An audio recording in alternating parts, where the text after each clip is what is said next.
बिस्मिल्लाहिर्रहमानिर्रहीम। जैसे कि दूसरा जो हमारा टॉपिक है वो है themes of William Butler Yeats. मतलब कि जो विलियम बटलर येट्स की पोइट्री है उसके थीम्स क्या हैं, उसने किस किस थीम्स पर और किन किन बातों को अपनी पोइट्री में शामिल किया है। तो पहले आइए कि मैं आपको बताता हूँ कि ये विलियम बटलर येट्स था कौन। तो ये विलियम बटलर येट्स आयरलैंड का एक पोएट था और पोएट भी था, और लास्ट टाइम में इसने ड्रामास भी लिखे थे, मतलब कि ड्रामाटिस्ट भी था। इसका ताल्लुक आयरलैंड से था और आयरलैंड का ये एक रिप्रेजेंटेटिव पोएट गुजरा है। आयरलैंड को रिप्रेजेंट किया है इस पोएट ने। तो इसका ताल्लुक था रोमांटिक साइड ऑफ पोइट्री से, मतलब कि ये एक रोमांटिक पोइट था। इसने जो रियलिटीज़ हैं, इस दुनिया की रियलिटीज़ जो हैं, उनसे ये दूर भागने की कोशिश करता है, जैसे कि कीट्स करता था। कीट्स भी ऐसा ही था, वो भी रोमांटिक पोएट था, पर उसने जो दुनिया की रियलिटीज़ हैं उनसे भाग कर एक इमेजिनेशनल जो मतलब कि एक लाइन है, इमेजिनेटिव पोइट्री लिखी है। और वो कीट्स कहता है कि अगर दुनिया की जो वरीज और सारोज हैं उनको थोड़ा दूर करना है, उनसे दूर रहना है, तो फिर इमेजिनेशन जो है उनकी, मतलब कि आप गहराई में चले जाएं। तो ये जो यीट्स है ये भी उसी सेम काइंड का राइटर है। ये भी इमेजिनेटिव पावर इसके पास है, इमेजिनेशन पर ही इसकी पोइट्री लिखी हुई है, और ये भी रियलिटी से दूर भागता है। ये इसने फॉलो किया है शेले को और कीट्स को, ये इसके फेवरेट राइटर हैं, और ये रोमांटिक राइटर है। इसने रियलिटी से दूर भागने की कोशिश की है। इसका जो मेजर वर्क है इसका जो मेजर वर्क है वो romantic poetry and romantic dramas पर मुश्तमिल है। जो कि इसकी अर्ली लाइफ थी उसमें इसने रोमांटिक्स पर काम किया है। जो इसकी बाद की लाइफ थी उसमें इसके साथ बहुत बुरा बर्ताव किया गया, बहुत एलर्जीज इसके साथ हुई, मतलब कि बहुत गलत एक्सीडेंट्स इवेंट्स इसके साथ हुए, जिसकी वजह से ये थोड़ा रोमांटिक साइड से हट कर और एक्चुअलिटीज़ पर इसने लिखना शुरू किया। तो बहुत सारे रीज़न थे जिसकी वजह से इसने रोमांटिक की साइड थोड़ी छोड़ी और फिर एक्चुअलिटीज़ की तरफ ये आ गया। तो ये कुछ ऐसे किस्म का राइटर था। इसने जो अपनी बिगिनिंग वाली लाइफ है उसमें इसने पोइट्री लिखी है, और जो इसकी लेटर लाइफ है, बाद वाली लाइफ है, उसमें इसने प्लेस भी लिखे हैं और नावल भी लिखे हैं और उनके साथ साथ पोइट्री भी की है। पर थोड़ा बहुत रोमांटिक साइड से इसका ताल्लुक था। तो अभी आते हैं कि इसकी पोइट्री का मेजर थीम क्या था। मतलब कि कौन से बातें हैं, कौन सी बातें हैं, कौन से इश्यूज हैं जिनको इसने अपनी पोइट्री में और अपने ड्रामा में कंक्लूड किया है, इंक्लूड किया है। तो पहली जो ये बात है कि ये एक पेट्रोटिक राइटर है। जो जो इसका मेजर थीम है इसकी पोइट्री का वो ये है कि ये एक पेट्रियटिक राइटर है। ये आयरलैंड का रहने वाला है, और इसकी जो मेजर पोइट्री है उसका ताल्लुक आयरलैंड से है। मतलब इसने अपनी जो पोइट्री लिखी है वो अपने ही शहर, अपने ही मुल्क के शान में लिखी है।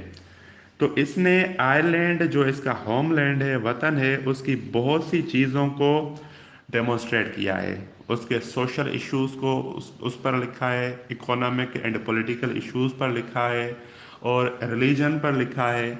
और आयरलैंड के जो बड़े बड़े हीरोज और लीजेंड्स और मतलब के लीडर्स थे, उनको उन पर भी इसने लिखा है।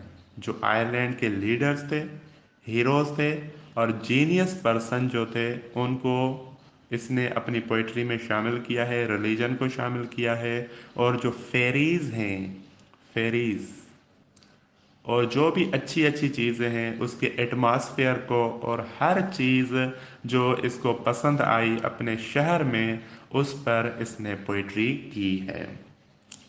तो इसकी पोइट्री का जो मेजर थीम है, फर्स्ट मेजर थीम जो है वो इसका शहर है, होमलैंड है, जिसकी हर चीज़ पर इसने पोइट्री की है। उसमें पॉलिटिक्स आ जाता है, उसमें सोशल इश्यूज आ जाते हैं, उसमें इकोनॉमी आ जाती है, कल्चर ट्रेडिशन आ जाते हैं, उसमें जो हीरोज़ हैं या जो लीजेंड्स हैं उनके शान में भी इसने लिखा है, फेरीज पर इसने लिखा है, और जो डेविल्स वगैरह या घोस्ट वगैरह हैं उन पर भी इसने लिखा है।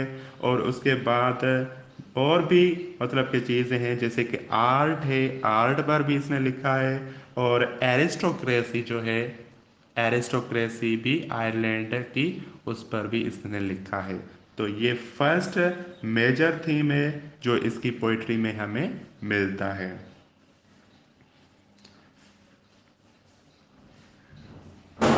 और उसके बाद जो इसका दूसरा थीम है, ये पहला था, मतलब कि आयरलैंड, ये पहला थीम था। और उसके बाद अब जो दूसरा थीम हमें मिलता है वो हमें मिलता है जिसका नाम है अकल्टसिज्म। अकल्टिसिज्म।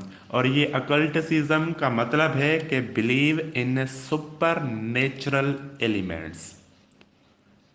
ये विलियम बटलर येट्स की पोइट्री का दूसरा थीम है जिसको कहते हैं अकल्टसिज्म। और अकल्टसिज्म का मतलब है कि believe in super natural elements.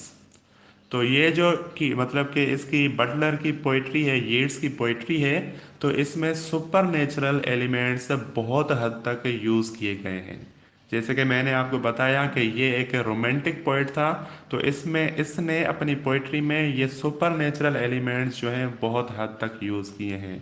और ये कहता है कि अगर हम रियलिटी पर बात करें और अगर पोइट्री में सिर्फ जो है उसी को ही बयान किया जाए, इमेजिनेशन या सुपर नेचुरल एलिमेंट्स ऐड ना किए जाएं, तो ये गलत है। और ऐसा करने से जो इंसान की या जो एक बंदे की जो कैपेसिटी है ना, जो रोमांस की या जो इमेजिनेशन की या जो सुपर नेचुरल एलिमेंट्स बनाने की, उनको जोड़ने की जो इंसान की कैपेसिटी है, वो कैपेसिटी ख़त्म हो जाती है। इसीलिए पोइट्री में ये चीज़ भी बहुत ज़रूरी है जिसको इसने अपनी पोइट्री में ऐड किया है, सुपर नेचुरल एलिमेंट्स को। और यही सेम बात हमें कीट्स की पोएट्री में भी मिलती है। कीट्स ने भी कुछ ऐसा ही किया है, वो भी रोमांटिक पोएट है। उसी ने भी अपनी पोएट्री में जो है सुपर नेचुरल एलिमेंट्स यूज़ किए हैं। वो कहता है कि सुपर नेचुरल एलिमेंट्स यूज़ करके हम पोएट्री को और भी मतलब कि इंटरेस्टिंग बना सकते हैं और एक ऐसी इमेजिनेटिव वर्ल्ड में जा सकते हैं जिसकी वजह से या जहाँ पर जाने से हम जो एक्चुअल वर्ल्ड है, हमारी हमारी जो एक्चुअल वर्ल्ड है जिसमें हम रहते हैं, हम उसको भूल ही जाएंगे। मतलब कि उसके गम और सारोज एंड वरीज को भूल ही जाएंगे। इसीलिए हम मतलब कि वर्ल्ड ऑफ इमेजिनेशन में जाना चाहते हैं। ये किड्स की बात है। तो ये जो यीट्स है ये भी किड्स का फॉलोवर है, और इसी ने भी अपनी पोइट्री में ये सेम चीज़ मतलब कि जाहिर की है, बयान की है कि पोइट्री में ये एक बड़ा एलिमेंट है जो कि है सुपर नेचुरल एलिमेंट्स की एडिशन। तो ये दूसरा थीम है इसकी पोइट्री का, सुपर नेचुरल एलिमेंट्स। और तीसरा जो इसके पोइट्री का थीम है वो है लव। तो इसने अपनी पोइट्री में लव को भी जाहिर किया है और कहता है कि लव इज एवरीथिंग। ये कहता है कि लव एवरीथिंग है। जैसे कि इसको भी अपनी जिंदगी में एक धोखा मिला था।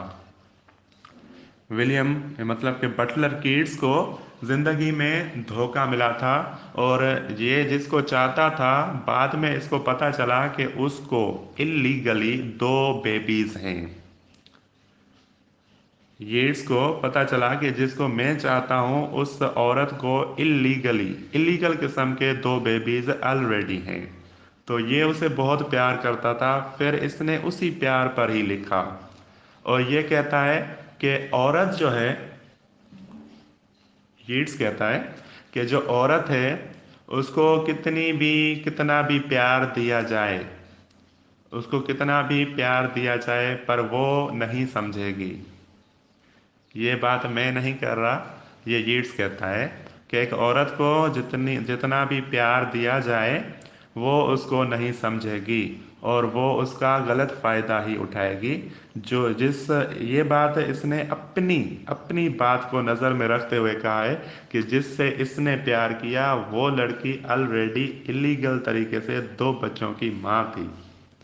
तो उसी सारों और गम को नज़र में रखते हुए ये कहता है कि लड़कियां जो हैं वो किसी की नहीं है। तो ये जो तीसरा थीम है इसकी पोइट्री का वो ये है कि लव, और इसने ना सिर्फ नेगेटिव सेंस में पर पॉजिटिवली भी लव को बयान किया है कि लव क्या है। लव कहता है कि लाइफ है, अगर लव है तो दुनिया रंगीन नज़र आती है, पर अगर लव नहीं है वो ऐसे हो जाता है जो मेरे साथ धोखा हुआ, या फिर अगर हमारा लव मर जाता है किसी हादसे में या कहीं पर तो हम जो हैं वो तबाह बर्बाद हो जाते हैं, यीट्स कहता है। और इसी लव ने जब उसको धोखा दिया फिर उसने दूसरी शादी की, और जो दूसरी शादी की दूसरी जो उसकी वाइफ थी वो कुछ टाइम के बाद मर गई। उसकी वजह से अपने बीवी की मौत पर उसने रोमांटिक साइड ऑफ पोइट्री को छोड़कर रियलिटीज़ पर बात करना स्टार्ट की थी। वहाँ से इसकी ट्रेजिडीज़ जो हैं वो शुरू होती हैं और इसने ट्रेजिक पोएम्स और ट्रेजिक स्टोरीज पर लिखना स्टार्ट कर दिया। तो ये तीन जो हैं ये मेजर थीम्स हैं इसके पोइट्री के, जो कि हर बंदे की समझ में भी आ सकते हैं। और और क्या कहा जाए कि अंडरस्टैंड भी वो कर सकता है कि तीन मेजर थीम्स हैं जिस पर इसकी पोइट्री और इसके ड्रामास जो हैं वो इंक्लूड हैं। दोस्तों, अगर आपने हमारे चैनल को अभी तक सब्सक्राइब नहीं किया तो जल्दी से सब्सक्राइब के बटन पर क्लिक करें और साथ ही बेल आइकन को भी क्लिक करें ताकि हमारी आने वाली सारी अपडेट्स आप तक पहुंचती रहे। शुक्रिया।